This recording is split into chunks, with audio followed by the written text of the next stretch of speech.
എന്ന വിഷയത്തെക്കുറിച്ചാണ് ഞാൻ ഇന്ന് നിങ്ങളോട് സംസാരിക്കാൻ പോകുന്നത്.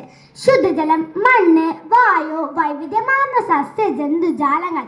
അതെ, തീർച്ചയായും നമുക്ക് ലഭിച്ചിരിക്കുന്ന ഒരു അനുഗ്രഹമാണ് ഈ പ്രകൃതി. ഭൂമിയിൽ ജീവന്റെ നിലനിൽപ്പിന് ആധാരം പ്രകൃതിയാണ്. അതുകൊണ്ട് തന്നെയാണ് നാം പ്രകൃതിയെ അമ്മയായും ദൈവമായും ഒക്കെ വാഴ്ത്തുന്നത്. പ്രകൃതിയുടെ മനോഹാരിതയ്ക്ക് പകരം വയ്ക്കുവാൻ ഈ പ്രപഞ്ചത്തിൽ മറ്റൊന്നില്ല. നമുക്ക് വേണ്ടതെല്ലാം കണ്ണു നൽകി പ്രകൃതിയാകുന്ന അമ്മ നമ്മെ കാക്കുന്നു. എന്നാൽ നാം ചെയ്യുന്നതോ ഭയാനകമായ രീതിയിലുള്ള ഭീഷണികളും ചൂഷണങ്ങളും നേരിട്ട് കൊണ്ടിരിക്കുകയാണ് ഇന്ന് നമ്മുടെ പ്രകൃതി. പ്രകൃതിയെ പ്രധാനമായും ബാധിക്കുന്നത് മനുഷ്യന്റെ ഇടപെടലുകൾ തന്നെയാണ്. ഒരു വശത്ത് പരിസ്ഥിതിയും പ്രകൃതി സംരക്ഷണ ദിനമൊക്കെ നാം ഗംഭീരമായി കൊണ്ടാടുന്നു.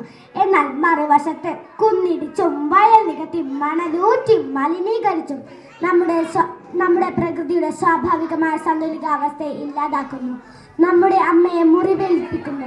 മനുഷ്യന്റെ അത്യാർത്തി പ്ലാസ്റ്റിക് മാലിന്യങ്ങളായും കീടനാശിനികളായും രാസവളങ്ങളായും ഒക്കെ നമ്മുടെ പ്രകൃതിയെ ഇഞ്ചിഞ്ചായി ഇല്ലാതാക്കിക്കൊണ്ടിരിക്കുന്നു.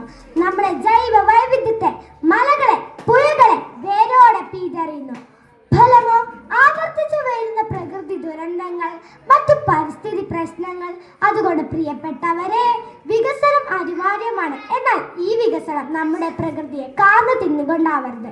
നമുക്ക് ആവശ്യത്തിനുള്ളതെല്ലാം ഈ പ്രകൃതിയിലുണ്ട്. എന്നാൽ അത്യാഗ്രഹത്തിനുള്ളതൊന്നും ഇല്ല എന്ന മഹാത്മാഗാന്ധിയുടെ വാക്കുകൾ നാം ഓർക്കണം. പ്രകൃതി സംരക്ഷണം നമ്മുടെയും വരും തലമുറയുടെയും നിലനിൽപ്പിന് അനിവാര്യമാണ്. അതുകൊണ്ട് നമുക്ക് കാവലാകാം നമ്മുടെ പ്രകൃതിക്ക്. അമ്മയാ ഭൂമിക്ക് കാവലാകാൻ നമ്മളല്ലാതെ മറ്റാരുമില്ല. ജയ് ഹിന്ദ്.